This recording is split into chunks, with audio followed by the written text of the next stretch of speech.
Good morning, Saints. I'm Hunter Dustman. And I'm Elena Grove. And welcome back to SFHS Today.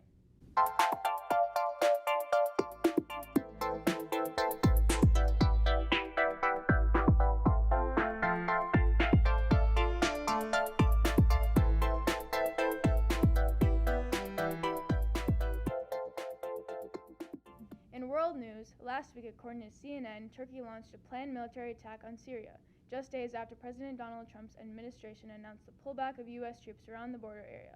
We will keep you updated on any further information. The United Auto Workers Union strike is closing in on 1 month, and there seems to be no end in sight.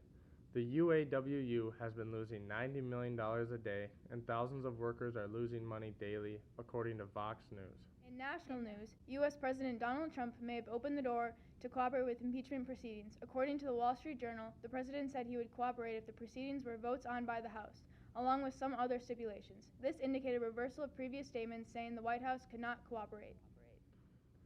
With potential impeachment hearings looming, President Trump didn't let that get in the way of his 2020 presidential campaign. He visited the Target Center in Minneapolis for a rally on Thursday in preparation of the presidential election next November. President Trump said he hopes to turn Minnesota, a traditionally blue state, red in the next election. Last Wednesday, October 9th, was mid-try, and conferences are held tonight at 3:30 to 7:30. Conferences are a great chance to communicate with teachers about falling grades and how to improve classes. Last Wednesday, NHS hosted its annual Fall Blood Drive. Reporters Gabby, Allie, and Katie spoke with advisor Sharon Bergman, NHS President Caitlin Reynolds, and donors. So this is the 7th drive that I've helped host for NHS, and our goal is to always get 200 pints of blood throughout the year because it helps raise scholarship money for our NHS kids through the American Red Cross. And for every pint of blood donated, we save 3 lives. So it's a really great way to get scholarship money and to save lives. Oh, I had to fill out a couple forms, like a parental consent form, because I'm 16, I'm under 17. I also had to fill out a bunch of stuff about my sexual history and if I've gone outside of the United States and if I'm taking any medications, but it wasn't too bad. What are your first initial thoughts? How are you feeling? I'm pretty nervous. I think I'm going to pass out because I get lightheaded pretty easily. It's going to be fun. Let's do this. Okay. There we go. Relax your fist and roll the ball. How's that feel? Good. All right, you're off to the races. Just keep I feel all right. I can't really feel my arm at all right now. It kind of just feels tingly. I feel a little tired, but that might just be because I've been at school all day. It really wasn't too bad. Kind of hurt a little bit, but it was definitely manageable. So why did you decide to do the blood drive this year? I like to do the blood drive every year because it's good to help people, and we're a community. We got to look out for each other. SFHS Blood Drive is one of the biggest blood drives in Anoka County, and it is so important in providing life-saving measures for people in need. It seems you have a number of students at SFHS who support important causes. Officers with the SFHS theater group took a Saturday to travel down to Minnehaha Falls to participate in the NAMi walk, which brings awareness to mental health issues. Reporter Allie Frank got more information. Who are you representing today? We're here representing St. Francis Theater, but also Team Leo. So NAMi is an organization that wants to bring awareness to mental health issues so that we can kind of take the stigma away. We went, my theater officers, myself, and Counselor Jill Salo, went down on this beautiful Saturday to participate in the NAMi 5K. I decided to go on the mental health walk because I wanted to help raise awareness and do something that our community is involved in and everyone can go to it together. I went because it's a really important cause to me and to a lot of people, and to theater in general. In theater, we're a space that we want everyone to feel welcome and safe, And so the mental health walk, raising awareness for people that don't really feel that, is really important to me. And also as a student leader of the program, it was really important to me to show my peers that I cared about that, so they know that I'm somebody they can approach with things like that. Place in Minnehaha Falls, which is a great place to go out and walk. The atmosphere was fun. There was actually about 4,000 to 5,000 people there, and so to fit everybody in Minnehaha Falls was amazing. People were celebrating. There was bubbles, there were balloons, there was dancing, there was the governor spoke. Tell you enough. If you want to know how democracy is supposed to work, it's folks like NAMi who come together, bring volunteers together, and make a difference. We decided to do this in memory of one of our students who last year lost his battle with depression. And so my student officers and I and Miss Sela went down to participate in this. So the Tree of Hope was really cool things. Every person got leaves, and you could write on it who you walked for and why you walked, and then they would clip them to these trees. And it was cool because you could see just hundreds of leaves, which was very inspiring. Really, it's about taking the stigma of mental health issues out of our society and letting people know that there is hope and that they are not alone. In addition, student council members and other students participated in the climate strike a few weeks ago. One student at SFHS has made a huge commitment to bringing awareness to climate issues. Senior Ruby Schroeder is this week's 5 Minutes of Fame. Student celebrities everywhere, this is why you should care about 5 Minutes of Fame. What's up, I'm Jack. I'm Mason. And Senior Ruby Schroeder is not only a climate activist, but she's also a student scientist. And she went to Costa Rica this summer for science-related reasons. We're gonna go find out what those reasons are. See if we can get an interview with her. Tell me what went down with you in Costa Rica. My experiment was about the leafcutter ants' preference on the pH level in the leaves that they collect. They collect the leaves and then they feed it to the fungus that they grow, and then they eat the fungus. So we didn't have enough time. It was only 10 days, so we didn't have enough time to see what the fungus's preference was, but we tested what the ants' preference was. You went to the climate strike, didn't you, in Yes. Minneapolis? Tell me what that was about. The climate strike was just a big gathering of mostly young people to protest climate change, to advocate for regulations and different rules to prevent more CO2 and other carbon equivalents to go into the atmosphere and contribute to climate change. It was mostly students protesting for their future because we feel threatened by this impending, what feels like doom, because of the changing climate in our world.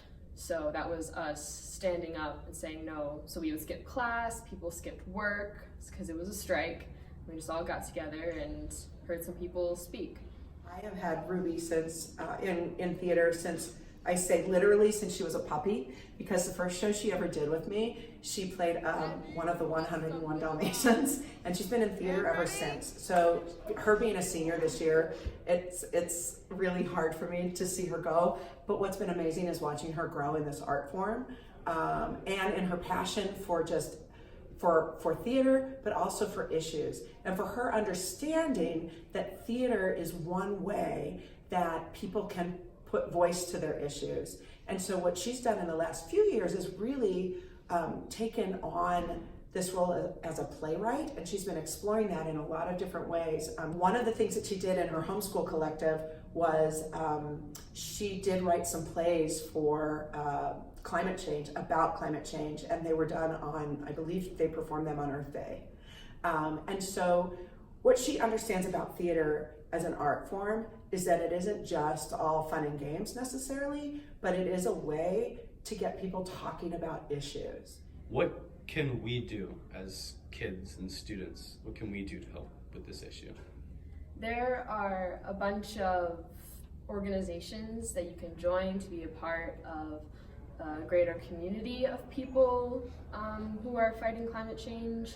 like Youth Climate Strike, the people who organized the climate strike in St. Paul, and other similar organizations like MM350 and things like that, but also just educating yourself and others on climate change, just so you know how it works, what's affecting it, and how you can reduce your own carbon footprint. That always makes a difference. Her commitment to that cause is truly inspiring. This Thursday and Friday, we have our first days off of school. I've always looked forward to MEA Break, but I've really never known why we get these days off. Do you know? I've never really thought about it until now. Brett Overvold and Zach Graff sat down with Union Rep Mike Stoffel and Union President Ryan Feerick to get an in-depth explanation of MEA and its history. Hey Saints, I'm Brett Overvold. I'm Zach Graff. And we're here to give you the scoop on what MEA is actually about. MEA stands for Minnesota Educator Academy. It's a two-day professional development opportunity for all the educators across the state of Minnesota. So the purpose behind MEA Break, and it has been for probably 20 plus years, is for teachers to attend professional development. In the past, it's been a conference where teachers would get together and plan out lessons. They could receive trainings and a variety of things. And now Education Minnesota has gone to the Minnesota Educator Academy. So it's a more formalized process. Oftentimes teachers get relicensure hours during that time. They can receive training in a variety of things, from our MTSS system that we're trying to implement, to reading instruction, to professional development for math, or even classroom management. Well, the students are gone. Thousands of teachers have the opportunity to drive down to St. Paul River Center and get some different professional development opportunities or trainings that maybe aren't offered back at their local school districts. And it provides them with maybe a different perspective, that they can get more information from some other trainers. And it's a free offering for Minnesota union members in Education Minnesota. Your teachers oftentimes are doing professional development during that time.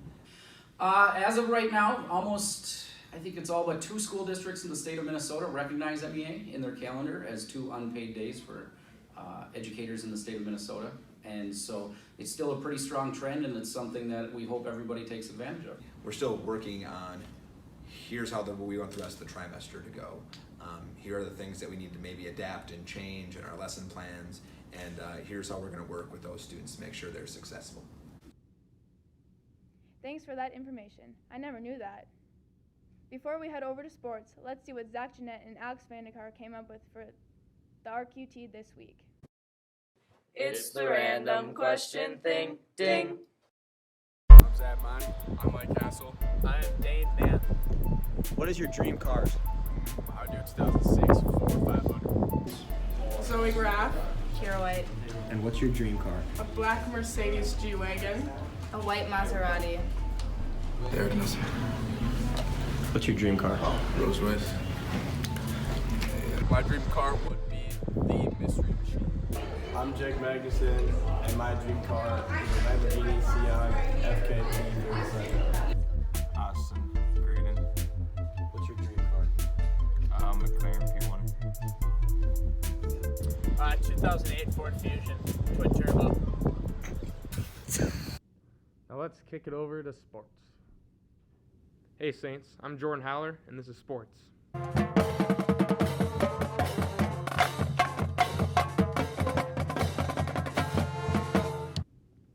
The varsity volleyball team lost against Andover in 3 games. The Saints tried to pour it on in the second and third game, but came up short. On Tuesday, they had a tough loss against Chisago Lakes in 5 games. On Thursday, for their last regular season home game, which was also senior night. They play again this week on Tuesday at Buffalo at 7. The girls' soccer team has been having a successful season with a 12-5 record right now. With so many outstanding players, go to our website at the sfhscrier.com to see some feature articles on some of the players. The girls absolutely dominated against Legacy on Thursday, 17-0, to play on Saturday against Hermantown. In other soccer news, the boys soccer team won their first section game against Hibbing 7-0 on Thursday and played Princeton on Saturday. Girls tennis has wrapped up for the season, having finished their individual sections last Wednesday. Before we say goodbye to them, we wanted to shine a spotlight on one player, Alita Menji. On the team. Never played before. I like it a lot, actually. The people are really nice and it's really fun. Absolutely. She's a wonderful addition to our team. We're glad that she joined this year and continues on, I hope. She's sweet and she's a brilliant player. Cross country has also had its ups and downs this season, and Hunter Dussman spent a little time catching up with them. What are your goals for the rest of the season? My goals for the rest of the season is hopefully PR in conference, and then hopefully try to PR in sections and maybe make it to state. We'll see what happens. How is your season going so It's far? going pretty good. I've gotten a couple of shin splints in the left leg, but it's going all right, I think. Last week, the football team faced off with the Andover Huskies, following a tough homecoming defeat. This Wednesday, they face rivals Cambridge Blue Jackets in the battle for the paddle. We'll have more next week on the details and whether or not the Saints were able to hang on to the paddle for another year. SFHS Media attended the Minnesota Scholastic Press Association State Convention last Thursday and brought home first place in Best of Show for broadcast for the third year in a row. We take a lot of pride in bringing you the stories about SFHS every week and are honored to be recognized at the state level. That's all for sports this week. Check back next week for more.